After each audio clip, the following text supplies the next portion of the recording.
你好，今天我来跟大家分享一下在温哥华装的分体空调呢是什么样子哈。那分体空调呢，一般就是适合家里的暖气系统是地暖这样的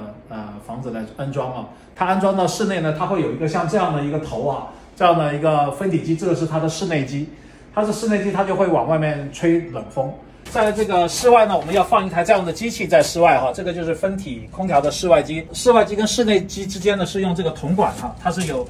这个是1拖3嘛，就是有3对铜管，从连接室内机跟室外机啊。比如说2楼我们装了一个头，然后在这边呢也装了一个头，然后我们把这个